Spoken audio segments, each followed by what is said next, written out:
Ya, gambaran calon ini kan pada dasarnya partai terus-menerus nggak pernah berhenti. Kami menyiapkan calon pemimpin dan pemimpin yang telah dikader oleh PDI ini kan juga terus menghadapi ujian-ujian sejarah di lapangan, gembelengan-gembelengan di lapangan, sehingga gembelengan inilah yang akan mematangkan, dan waktu dari sekarang sampai Agustus tahun depan ini merupakan pusat penggemblengan dari pemimpin-pemimpin dari PDI Perjuangan yang nantinya akan dipilih oleh Ibu Megawati Soekarno Putri menjadi calon presiden.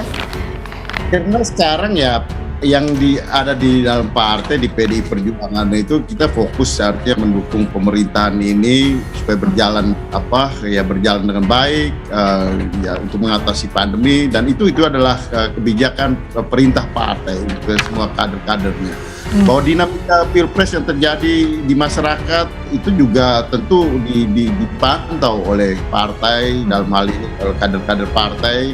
Dan kalau bertanya pada nama yang mengerucut itu ya boleh ya saya bilang hanya Ibu Mega dan Tuhan yang tahu.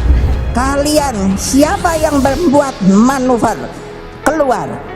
Karena apa? Tidak ada di dalam PDI Perjuangan itu yang namanya main 2 kaki, main 3 kaki, melakukan manuver.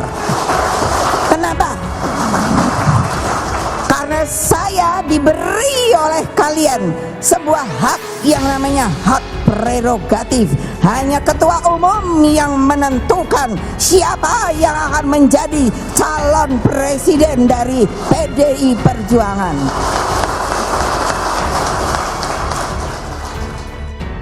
Capres PDIP tak kunjung diputuskan.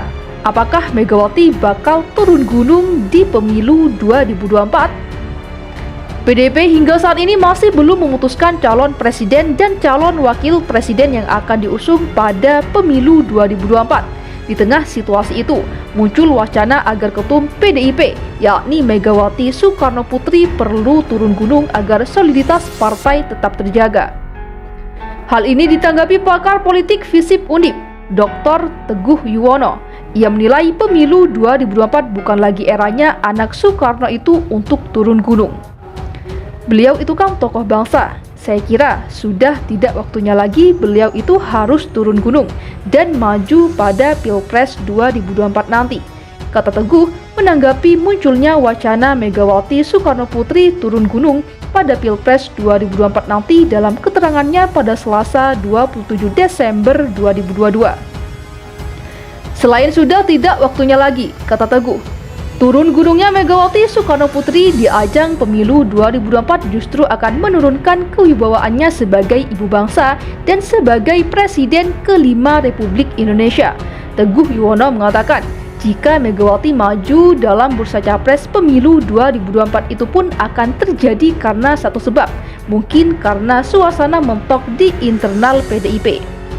Apapun itu, saya kira tidak bagus untuk regenerasi dan demokratisasi ke depan, tegasnya.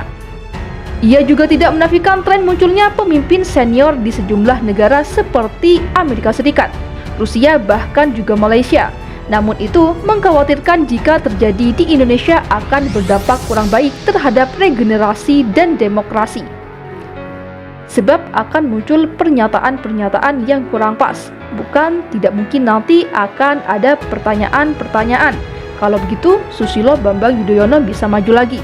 Amin Rais maju lagi dan tokoh-tokoh senior lain juga muncul ke permukaan. Sementara pasca era Jokowi, banyak tokoh-tokoh muda, ada Ridwan Kamil, ada Puan, ada Ganjar, dan sebagainya. Maka tinggal bagaimana sekarang mendinamisasi proses-proses itu sehingga akan mengerucut pada tokoh-tokoh yang memang diharapkan masyarakat berdasarkan survei dan kecenderungan di dalam partai politik, jelasnya. Oleh karena itu, Teguh berharap dinamika yang berkembang di PDIP sebagai partai yang bisa mengusung sendiri capres dan cawapresnya dikelola dengan baik, sehingga proses penjaringan calon bisa mengerucut. Pokoknya selama belum ada keputusan, spekulasi akan terus ada dan akan terus berkembang, ujarnya. Berbeda dengan Teguh, Ketua DPD PDIP Jawa Tengah Bambang Wuryanto berpendapat, wacana yang berkembang tidak bisa diatur-atur dan dilarang. Bagi semua kader dan fungsionaris di PDIP tidak ada kata lain kecuali bersikap tegak lurus pada keputusan Ketua Umum. Bagi kami, para kader dan fungsionaris sesuai keputusan Kongres tentang siapa yang akan diusung sebagai Capres dan Cawapres PDIP adalah hak prerogatif Ketua Umum, ungkapnya.